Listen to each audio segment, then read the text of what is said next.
Let's break it down straight from the hill to your hometown. No spin, no hype, just facts we find. AI's on the case, no truth left behind. Laws are written, deals are made. Who's got your back, who's throwing shade? We cut through the noise, decode the text, keeping it real. Congress in context, Congress in context, shining the light, breaking it down so you know what's right.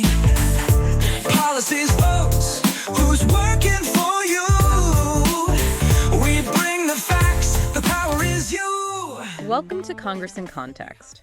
We're here to help you make sense of what's happening on Capitol Hill without getting lost in the weeds. Exactly. And today we're taking a close look at the Congressional Record from April 29th, 2025, both House and Senate proceedings. Our mission, as always, is to pull out the key insights for you, the big bills, the important debates, votes, the trends. We want to give you a clear picture of what's going on, why it matters, and maybe how it could shape things down the road. We'll touch on the arguments, any bipartisan moments, and how you can stay plugged in. So let's dive right in. Okay, so looking at the record for that day, it starts, as it often does, with a series of recognitions and commemorations. Right, sort of setting the stage. What stood out? Well, in the House, they congratulated August Pisani. He became CEO of the Professional Compounding Centers of America, PCCA. Ah, pharmacy related. Yeah, they highlighted his leadership in pharmaceutical compounding, important field. And I saw something about a hot rod shop, Pete and Jake's. Yes, Pete and Jake's Hot Rod Parts in Missouri. Celebrating 50 years, a real, American dream story. 50 years is quite something. And they do charity work, too. They do. Their annual Hot Rod show supports junior diabetes research. It's great to see businesses giving back like that. Definitely. What else on the recognition front? The Christendom College Lady Crusaders women's basketball team got a shout-out. Oh, yeah? Second straight USCAA national championship. The record mentioned the coaches' focus on faith, leadership, mentorship. So celebrating local achievements, community spirit. Exactly. And then things took a more somber turn. Recognition of Alexis Herman's family history. Tell me more. Well, it touched on her father's activism, facing threats from the Klan, and her mother's experiences with segregation, framing it as a painful day for reflection. Wow. That really grounds the discussion in some deep American history. Important context. Very much so. And speaking of history and sacrifice, there was a remembrance for those lost in the Vietnam War. Always important to remember.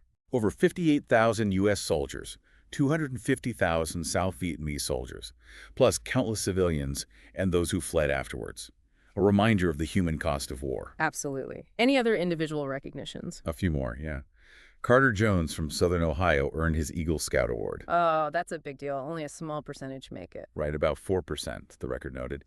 And Superintendent Jeff Wendorf, retired, recognized for his leadership in a community called the Birthplace of Champions. Nice. So lots of local pride being acknowledged. Then the focus shifted a bit. The House recognized Faith Month.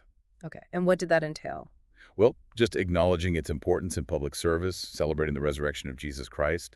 And Senator Babin also spoke on Faith Month in the Senate. What was his angle? He emphasized what he sees as America's Judeo-Christian foundation, the role of faith in public life. He even quoted William Wilberforce. Wilberforce, the abolitionist. The same. Quoted him on faith being crucial for society and politics. Babin also discussed the resurrection's impact on the disciples, giving them courage. Interesting to see that direct connection being drawn between faith and government action. It's a recurring theme, certainly. Also on April 29th, recognition for #EndJewHatred Day. A clear stand against anti-Semitism. Absolutely. Affirming individual dignity and a tribute to Senior Master Sergeant Adelaja. Ah, for her Air Force liaison work. Yes, specifically her efforts on space-based missile warning capabilities and securing funds for quality of life programs for Guardians in the Space Force. Really critical stuff. Definitely sounds vital for national security. And a couple more from the heartland. Bloomsbury Farm in Iowa, recognized for community involvement, agricultural tourism. Agritourism, yeah. And Joyce Ranch in Idaho, 160 years of family ranching. 160 years, that's incredible longevity. Isn't it? And sticking with Idaho, Shoemaker's Jewelry was named Small Business of the Month. Long history there, too. So a real mix of things acknowledged before getting down to the nitty-gritty of legislation. Exactly. And that's where things got, more contentious. The House moved to HRES 354. Okay, what's HRES 354? That was the rule for considering several joint resolutions under the Congressional Review Act, the CRA. Ah, the CRA. That's the tool Congress can use to try and overturn recent agency rules, right? Yeah, Needs just a simple majority. that's the one. Simple majority in both House and Senate, plus the president's signature, or a veto override, which is tougher. So which rules were they targeting this time? 4 main ones, HA-Res 60, 78, 88, and 89. They aimed at rules about, let's see, motor vehicle use in Glen Canyon National Recreation Area. Okay, that's National Park Service. Right. Then the Endangered Species Act status for the longfin smelt in the San Francisco Bay Delta, that's Fish and Wildlife Service.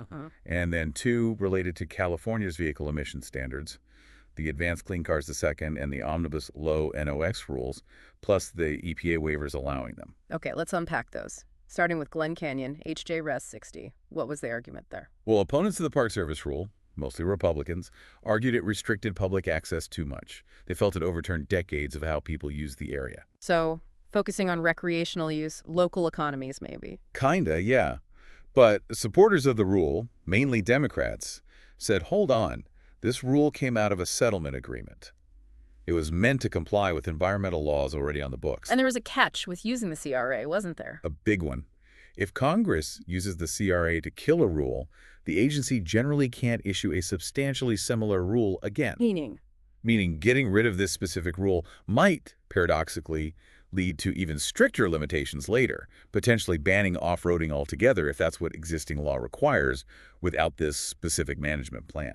So unintended consequences were a concern. Interesting. Okay, what about HJ-Res 78 and the longfin smelt? That one aimed to disapprove the endangered listing. The record snippet isn't super detailed on the debate specifics, but usually these fights pit species protection against, economic impacts, water restrictions, development limits, that sort of thing. The classic environment versus economy framing. Often, yes. Now, HA-Res 88 and 89, the California car rules, that generated a lot of heat. I bet. States' rights, EVs, emissions, lots to argue about. For sure. Republicans argued California's rules limit consumer choice, forcing people towards EVs they might not want or be able to afford. Okay. And they really hammered the point that this empowers China, which dominates the EV battery market. They raised serious concerns about cobalt mining in the Congo, potential slave labor, and the environmental cost of making batteries, often using coal power in China. So economic, ethical, geopolitical arguments against it. What was the defense? Democrats pushed back hard, focusing on public health. Cleaner air means fewer illnesses, lower healthcare costs, fewer missed work or school days. Big economic benefits there too, they argued. And the states' rights angle. California has often led on emissions. Exactly. They defended California's right under the Clean Air Act to set tougher standards and get EPA waivers. They see it as driving innovation. Plus, someone mentioned rising used car prices potentially being linked to past tariffs, adding another layer to the economic picture. It really shows how interconnected these issues are: environment, economy, health, states' rights, global trade. Absolutely. These CRA debates weren't just about specific rules. They were proxy battles over much bigger questions about government's role. Okay, so after the CRA votes, the focus seemed to shift to the Trump administration's first 100 days back in office. Yeah, the record captured some very, very different takes on that milestone. Senator Grassley, for instance, gave a positive review. What did he highlight? Things like border security, attributing improvements just to the words he used, energy independence by ending EV mandates and opening up oil and gas drilling. Okay. Also restoring common sense, citing an executive order on biological males and women's sports, tax relief efforts, strengthening alliances, and bringing supply chains back from China. A generally upbeat assessment from his perspective. But not everyone shared that view. Senator Reid. Definitely not. He called the first 100 days disastrous, pointed to mismanagement, poor leadership, harmful policies. Argued the president had a low approval rating and had damaged the economy and relationships with allies. Specific criticisms. He hit hard on tariffs, mentioned the president golfing with foreign entities instead of tackling economic problems, and drew contrasts with how the economy was supposedly doing before the tariffs kicked in. So polar opposite views in the Senate. What about the House? Similar split. Representative Leisure Fernandez talked about chaos, corruption, and economic sabotage, and criticized the House leadership for focusing on these CRA resolutions instead of what she saw as bigger economic crises. But others defended the CRAs. Oh, yeah. Representative Roy argued they were necessary to undo damaging rules from the previous Biden-Harris administration. Standard procedure for a new majority, from his view. Were there other specific concerns raised about the administration's conduct during this period? Yes, quite a few. There was mention of Secretary Hegseth allegedly texting classified information and a supposed cover-up. That raised eyebrows about security protocols. It sounds problematic. And the Senate's 60-vote threshold for legislation came up again, that ongoing debate about the filibuster and how hard it is to pass major bills. Always lurking in the background. And I saw a mention of California losing population. Right, but even that was spun differently. Some blamed California's own policies. Others pointed fingers at Trump's tariffs impacting the state's economy. Shows how data gets filtered through a political lens. It really underscores the deep partisan divide. The same 100 days, two completely different realities being described. Precisely. And beyond just assessing the administration's performance, there were broader, more fundamental concerns being voiced about the rule of law and how government itself was functioning. That sounds serious. What kind of concerns? Well, Representative Subramanyam expressed grave concern about leadership at the Pentagon. He mentioned classified info allegedly being shared over Signal, which isn't secure, and reports of firings and shakeups. Instability at the Pentagon is never good. No. And he also brought up allegations of indiscriminate firings in Northern Virginia, raising the possibility of discrimination based on national origin. Wow. And you had Representatives Johnson and Goldman delivering some really forceful critiques. They spoke about what they saw as attacks on democracy itself, on the rule of law, drawing parallels to authoritarian regimes. Strong language. What specific examples did they cite? It was quite a list. Allegations of using the Department of Justice for personal vendettas, like targeting Act Blue, attacks on judges and threatening law firms representing opponents. Using the levers of government against perceived enemies. That was the accusation.